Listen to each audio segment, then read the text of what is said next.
Greeting everyone, my name is Richard Sutejo, PhD.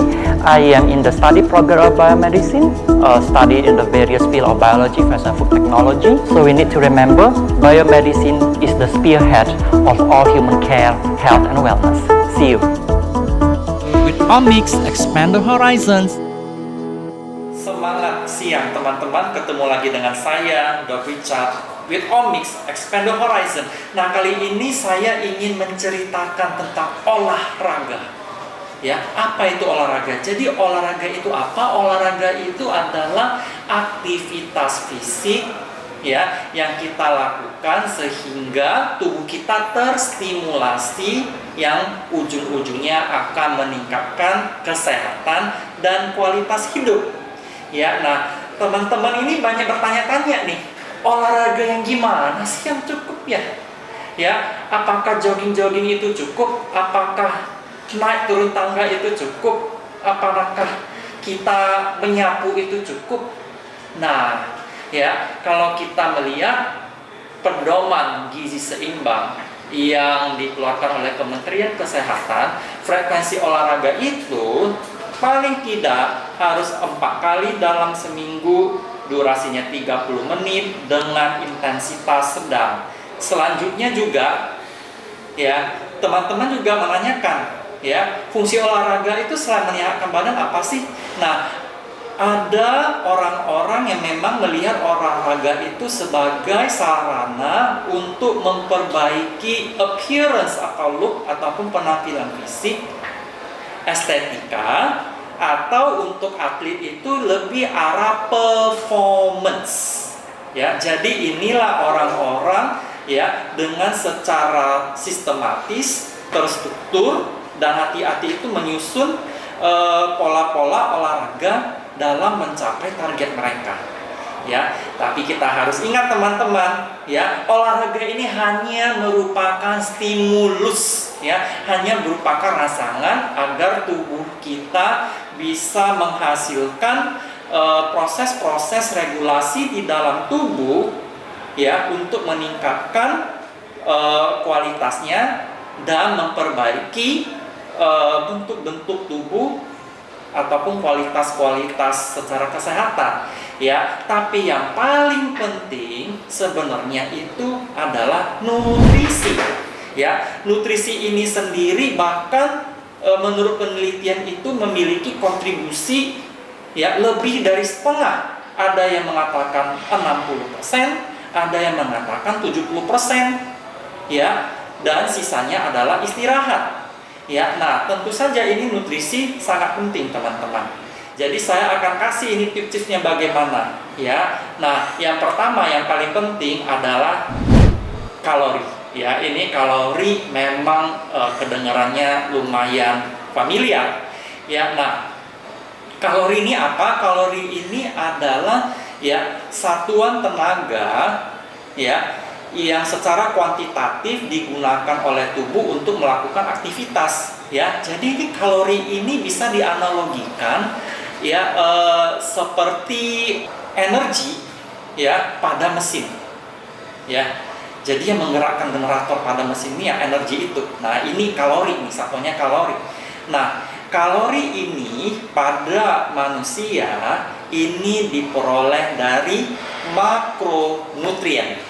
Ya, jadi disinilah manusia memperoleh kalori sebagai penggerak tubuh, ya, sebagai energi untuk tubuh. Nah, makronutrien ini ada 3, yaitu karbohidrat, protein, dan lemak. Ya, fungsi karbohidrat itu sendiri adalah sebagai sumber energi utama pada tubuh. Ya, fungsi protein itu adalah pembangun sel-sel tubuh, tapi kalau dalam konteks estetika tubuh dan binaraga itu untuk membangun massa otot. Yang ketiga adalah sel lemak, ini adalah salah satu makronutrien esensial yang digunakan untuk membangun sel dan fungsi-fungsi fisiologis lainnya. Ya, nah teman-teman, ya pada saat kita merencanakan bentuk tubuh yang ideal melalui olahraga dan nutrisi, itu biasanya dikenal 2 arah. Ya, ada istilahnya bulking, ada yang istilahnya cutting. Bulking ini sendiri artinya adalah ya atlet atau seseorang yang ingin menaikkan massa tubuh, dalam konteks ini adalah massa otot, dengan meminimalisir peningkatan massa lemak. Ya, nah di sini juga banyak orang yang keliru. Kelirunya di mana? Kelirunya adalah bulking itu diartikan boleh makan sebanyak-banyaknya secara tidak terkontrol, secara tidak terkendali. Nah akibatnya ya yang terjadi bukan badan yang estetikanya lebih baik, malah terjadi obesitas. Ya, nah bulking yang benar itu harusnya yang clean. Kalau yang tidak terkendali itu maka yang terjadi dirty bulking. Nah, bagaimana kita bisa mengatur, kita bisa mendapat clean bulking itu? Nah, clean bulking ini itu sendiri ya tidak lepas dari pengaturan proporsi makronutrien yang akan saya jelaskan nanti. Ya, nah selain dari bulking, kita akan cerita kepada cutting. Cutting itu sendiri adalah ya proses di mana seorang atlet ataupun orang yang ingin menurunkan massa lemak tubuh dan sekuat tenaga mempertahankan massa otot. Ya, nah proses cutting ini sendiri ya juga kita melakukan namanya kalori defisit. Kalau bulking tadi kalori surplus, ya sama halnya dengan bulking, ya cutting ini sendiri juga bukan berarti kita kelaparan, ya kita ini mendesain suatu pola makan yang sesedikit mungkin. Tidak boleh seperti itu teman-teman, karena ya dengan pola makan seperti itu malah membahayakan kesehatan kita. Nah, bagaimana caranya kita bisa merencanakan bulking dan cutting yang benar? Nah, untuk itulah ya kita harus hati-hati menghitung total kalori harian yang kita perlukan. Ya, kalau bahasa Inggrisnya disebut dengan total daily energy expenditure. Ini ada rumusnya teman-teman. Ya, nah ini bisa menggunakan contohnya Harris Benedict atau rumusnya namanya Mafflin-Sengio.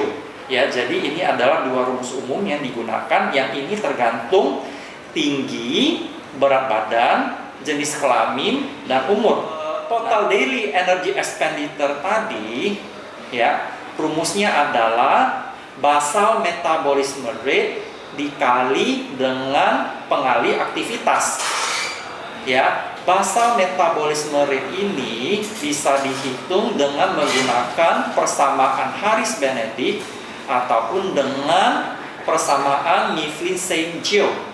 Ya, tapi untuk zaman sekarang orang lebih memilih metode Mifflin-Sengio karena memiliki akurasi yang lebih tepat. Ya, nah basal metabolism rate ini merupakan kalori minimum yang diperlukan tubuh agar bisa bertahan hidup. Ya, pada saat kita menghitung basal metabolism rate ini, nanti kita harus ya dikalikan dengan pengali aktivitas fisik. Ya, pengali aktivitas fisik ini berkisar antara 1,2 sampai 1,9.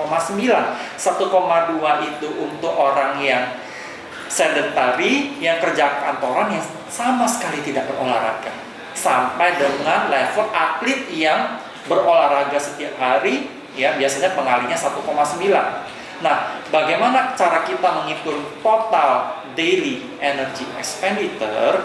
Itu pertama-tama kita menggunakan persamaan Mifflin-Sengio atau Harris Benedict untuk mendapat BMR. Contoh, ya dengan menggunakan persamaan itu kita mendapat nilai 1.500 kalori. Terus kita memiliki aktivitas fisik yang moderat kurang lebih 1,5. Berarti total daily energy expenditure ataupun total kalori harian yang kita perlukan adalah 1.500 dikali 1,5 sama dengan 2.250. Artinya kalau setiap hari kita mengkonsumsi 2.250, ya kita itu berat badannya stabil. Nah, dari sinilah kita jadikan patokan.